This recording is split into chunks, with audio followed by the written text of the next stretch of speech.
Hi, I'm Dawn. I'm the Thursday vlogger here on Recipe for Weight Loss. Our topic this week is how did we get where we are in the first place?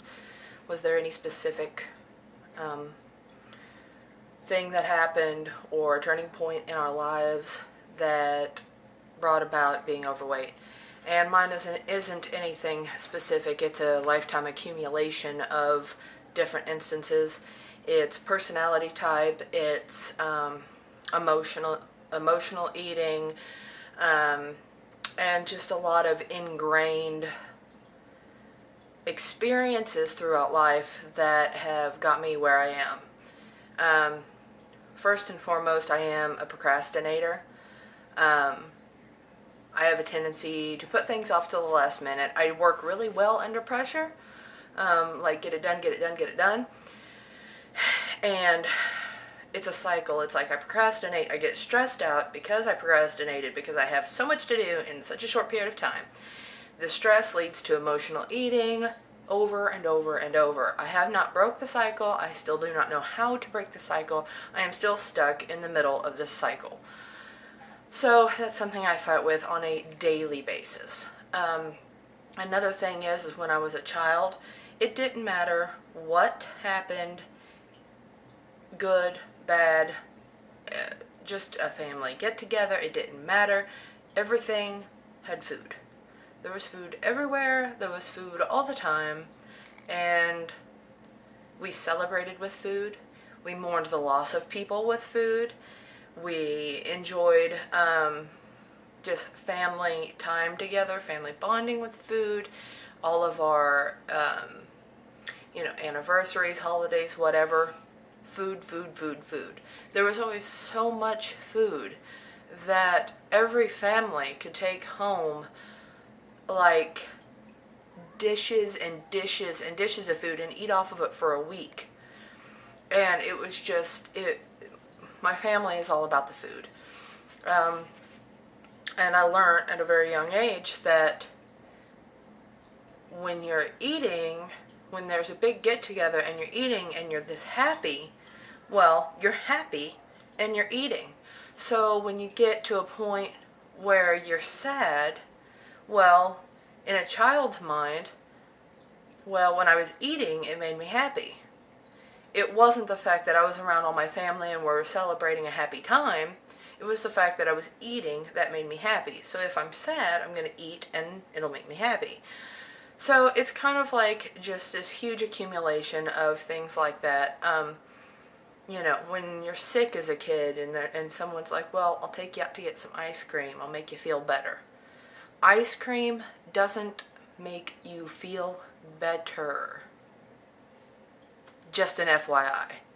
It might make your psychological self feel better, but it doesn't make your flu go away. It doesn't make your broken arms heal any faster. It doesn't fix anything. Another thing is, when I was about 7 years old, up until the time I was 7 years old, I was very active, very thin, very just childlike and buoyant and whatever. But as a child, you go through growth spurts and your eating pattern increases. You're a lot hungrier. Well, that happened. I was in a growth spurt. The problem is, when I came out of the growth spurt and I started to stabilize, my eating did not stabilize. My eating continued and continued, and I could out-eat my parents. And that portion control and learning how to tell when I'm full is something that I still struggle with. So that packed on a lot of extra weight. I started getting fat when I was 7 because of my eating. I filled empty spaces in my heart with food. When I felt like I was completely alone, food kept me company. When I was in trouble or grounded or whatever, well, the only thing I had to do was eat.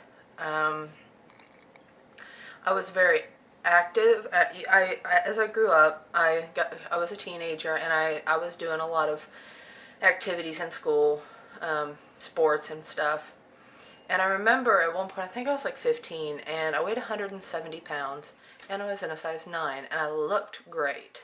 I mean, to me, a 5'8", large frame, a size 9 looks really good. But because I weighed 170 pounds, I put so much emphasis on that number, I swore that I was extremely overweight. Because all my friends were 120 pounds, but they were also 4 inches shorter than me and small body build. So I went through a phase where I just thought it would have been so glamorous to be able to call myself anorexic. Anorexia was something that I strived to achieve, and I made it a whole month only eating like a few pieces of toast and drinking water. And when I fell off that eating plan, I ate a month's worth of food in a week. It was ridiculous. And the 10 pounds I lost that month, I gained like 30 in a month. And, which, more of the roller coaster ride. Anorexia is not something anybody should ever strive to achieve, but as a teenager, you're not worried about health because as a teenager, you're invincible. And I think that's something that I really need to pay attention to in my children, because I don't ever want them feeling like who they are is a direct result of their weight, or what they can accomplish is a direct result of their weight, because I did feel that way as a teenager. And now as an adult, I just let every excuse in the book rule my eating pattern. I have no idea how long I've been talking. I'll probably have to edit the shit out of this video, but basically, there's the short story without an hour rant. This has been a really interesting week for me, but I've known for a long time what my issues are, and I'm looking forward to Danielle's video tomorrow, so I will see you guys next Thursday. Bye.